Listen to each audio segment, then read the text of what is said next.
গীবত, যার অর্থ হল পরনিন্দা অথবা পরচর্চা করা। গীবত পৃথিবীর সবচাইতে ঘৃণ্য এবং জঘন্যতম পাপ, কারণ এই গীবতের কারণে মানুষের মধ্য থেকে বিশ্বাস উঠে যায়। এমনকি মুহূর্তের মধ্যেই একটি সুন্দর সম্পর্ককে শেষ করে দিতে পারে গীবত। তাই ইসলামের দৃষ্টিতে গীবতকে মৃত ভাইয়ের মাংস খাওয়ার সঙ্গে তুলনা করা হয়েছে। এটা তো আমরা সকলেই জানি যে পরকালে আমাদেরকে প্রতিটি পাপের শাস্তি পেতে হবে।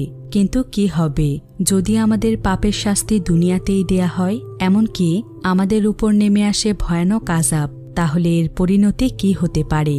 বলছিলাম 2021 সালে রিলিজ হওয়া গিবা মুভিটির কথা। এটি মূলত একটি ইন্দোনেশিয়ান হরর মুভি। তাহলে চলুন শুরু করা যাক গিবা মুভিটির এক্সপ্লেনেশন। তো গল্পটি শুরু হয় একটি কলেজ ক্যাম্পাসে, যেখানে কয়েকজন স্টুডেন্ট বসেছিল। তারা এখানে বসে তাদের কলেজের ম্যাগাজিনের ব্যাপারে কথা বলছিল।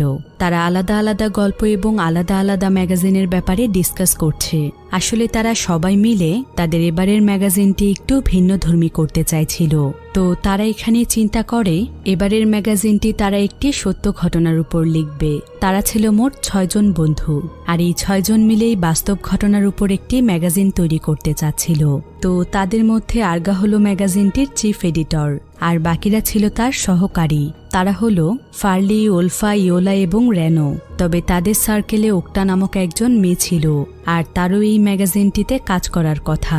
কিন্তু গত 12 দিন যাবৎ সে অনেক অসুস্থ, যার ফলে সে ম্যাগাজিনের কাজ থেকে সরে গিয়েছে। ওক্টা এবং তার বন্ধুরা আসলে তাদের কলেজের একজন প্রফেসর এবং একজন স্টুডেন্টের অবৈধ সম্পর্কের ব্যাপারে ম্যাগাজিন লিখছিল। আর এটা ছিল একদম বাস্তব এবং সত্য ঘটনা, যেটা গত বছরই তাদের কলেজে ঘটেছিল। তো ইয়োলা এখানে ম্যাগাজিনটিকে পাবলিশ করে দিতে বলে, কিন্তু আরগা তাদেরকে এমনটা করতে নিষেধ করে, কারণ এতে করে সেই প্রফেসর এবং মেয়েটির বদনাম হয়ে যাবে।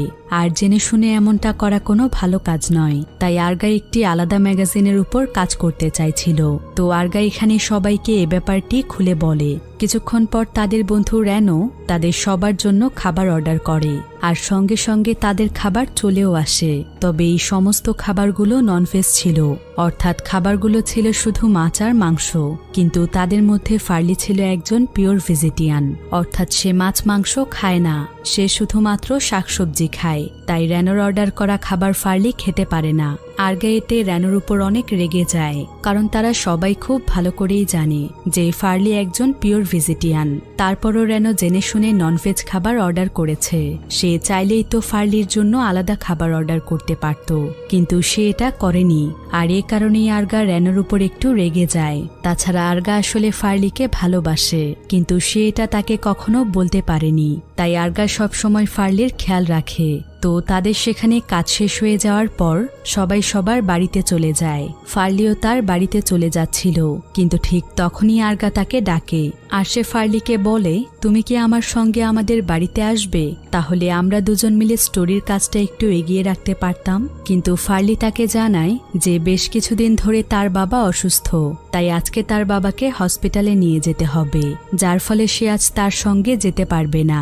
এরপর ফার্লি তার বাড়িতে যাওয়ার আগে ওলফার সঙ্গে তার আরেকজন বান্ধবী ওক্টার হোস্টেলে আসে, কারণ ওক্টা প্রায় 12 দিন ধরে কলেজে আসে না, তাই তারা তাকে একটু দেখতে এসেছে। তবে ওলফা এবং ওক্টা কিন্তু একই হোস্টেলে থাকে। এখানে এসে প্রথমেই ফার্লিদের সঙ্গে হোস্টেলের মালিক ম্যাংয়ের দেখা হয়। ম্যাং তখন ফার্লিদেরকে জানায় বেশ কয়েকদিন ধরেই ওক্টা তার রুমে বন্দী হয়ে আছে।